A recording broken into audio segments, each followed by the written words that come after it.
In the Terminator films and games, the focus tends to be on the more advanced infiltration models of Terminator, such as the T-800, but the majority of Skynet's future war was fought by models such as the T-600, a hulking killing machine known for its durability and being the main foot soldier that the human resistance and civilian population had to face. So let's look into this brutal killing machine. We'll mainly be focusing on the T-600 from the Terminator Salvation timeline, as there is the most info out about this model.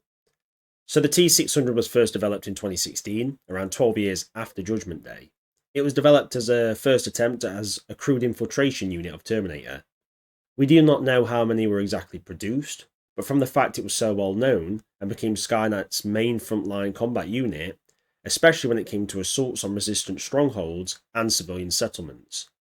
But also in urban environments, this means they were very numerous, and I would imagine that they were produced in the thousands per day worldwide.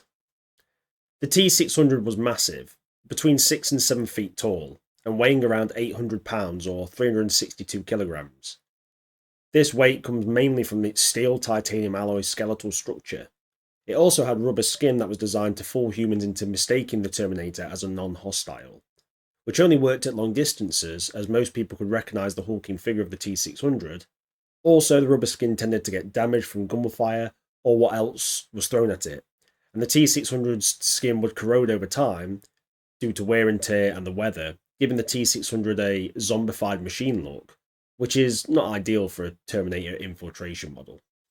The titanium alloy gave the T-600 very impressive survivability. Even though in the Terminator Salvation movie, they could talk about them being an inferior model of Terminator, well, that's not exactly true, as just to disable one was very difficult. In the movie, for instance, we see T-600 survive being hit with a blast from a cruise missile, then strafing runs from an A-10 Warthog close air support plane and multiple helicopters. It then survives the blast from a small tactical nuke and reactivates to fight John Connor, played by Christian Bale.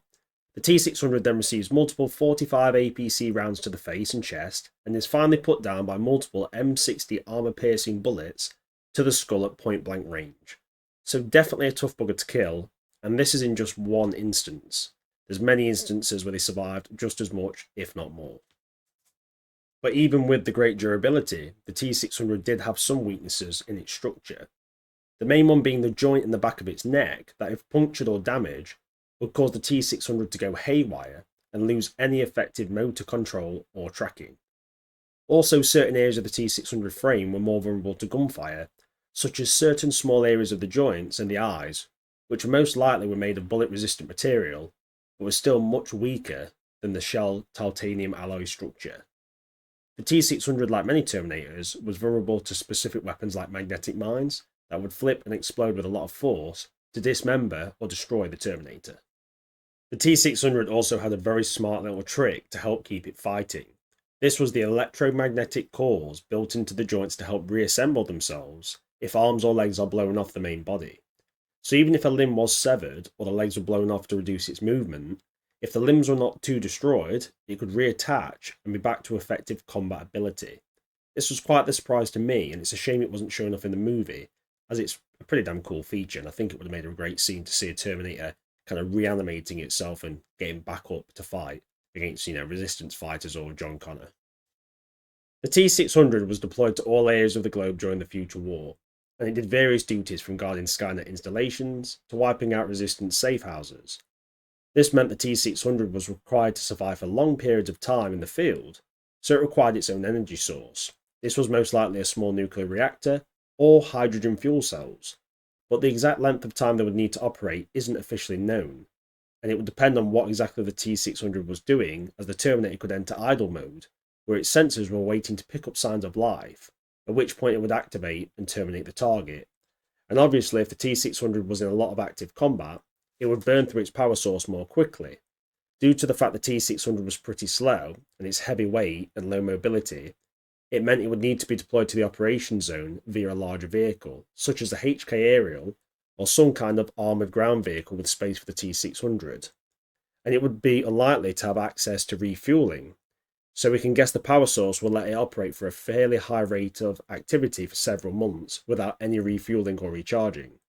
It must be said the actual energy source itself would be at least able to last maybe decades with very little maintenance, making them very effective for Skynet's fire and forget kind of policy when it came to its military assets, giving it a lot of tactical flexibility without having to have much logistics infrastructure to keep the frontline units fighting. When it comes to sensors ranging from visual to audio, the T-600 is far more advanced than many people think at face value. It possesses advanced visual sensors capable of infrared for night vision capabilities and heat tracking, being able to pick up heat from live sources and also recorded to have tracked humans from their recent imprints in the snow that left heat discrepancies. The visual sensors can also magnify and zoom, meaning the T-600 does not need any additional sights or weapons to be accurate, and the visual feeds can notice even slight movements in its direct lines of sight. The T-600 is also said to have motion trackers, but to what extent I'm not sure, and the audio sensors are very impressive, with the T-600 able to hear even some of the smallest noises at fairly large ranges, being able to use it to track and find human prey. It can also listen to the environment around it for discrepancies and any signs of human activity, though this can be used to lure the T-600 into ambushes, so it can be a double-edged sword in that term. The combat ability of the T-600 is impressive. It relies on its durability and its ability to unleash large amounts of firepower to overwhelm its enemies. The primary weapons used by the T-600 is the M134 minigun, capable of firing between 2,600 rounds a minute depending on the variation, and Skynet's own customization of the weapons. It fires 7.62mm rounds, which give it the ability to shred humans, even with body armour, as even the most advanced body armour will fail against so many hits from the 7.62 rounds. Also, it would be capable of destroying light vehicles and engaging helicopters and low-flying aircraft. Also, if engaged by a squad of resistance fighters, with one or more T-600s can unleash ungodly amounts of firepower to annihilate and suppress the human fighters. Also to note is that sometimes the M134s were loaded with depleted uranium 7.62 rounds to give increased armor-piercing capabilities, though this seems like a rarity. And the T-600 wasn't only limited to the M134 minigun, it was also seen in the filmed arm with the FN2000 assault rifle, and could use pretty much any human small arms as it was capable with its strength of wielding even heavy weapons when required.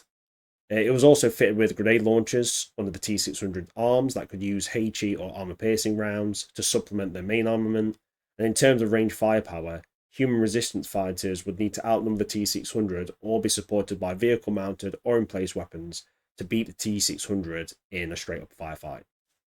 The T-600 wasn't limited to just ranged combat, as even though they were slow, once they had closed in on its target, it could be devastating in close quarters. With its immense strength giving it capabilities far beyond even the strongest humans, easily capable of breaking through walls made of brick and similar materials, and even steel-reinforced doors could be smashed open or ripped off their hinges. Once the T-600 had smashed its way through any obstacles in its way, it would easily kill a human target no matter what body armour they were wearing. With the T-600 able to crush human skulls in one hand, and a single punch would break any bones hit and most likely cause fatal damage to the organs. Even if, like the films, the T-600 does the Terminator style combat, well, survivability is almost zero unless you are getting thrown onto a nice comfy mattress. And when thrown by the T-600, coming into contact with any solid surface with that much momentum would not end well for you, to be fair. The T-600 could also throw whatever is at hand to hit and kill its targets, with everything from rocks to car engines could be used as improvised weapons by the T-600. The T-600 is viewed as dim-witted by most, but this is far from the truth. It was actually fairly intelligent, and in some cases it was able to outsmart humans.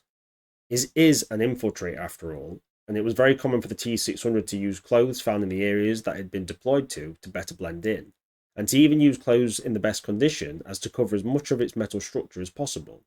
If this fails to allow the T-600 to close in for the kill, and they're engaged, they can also play dead/inoperative to lure humans towards them, at which point it can attack and most likely kill the surprised individuals.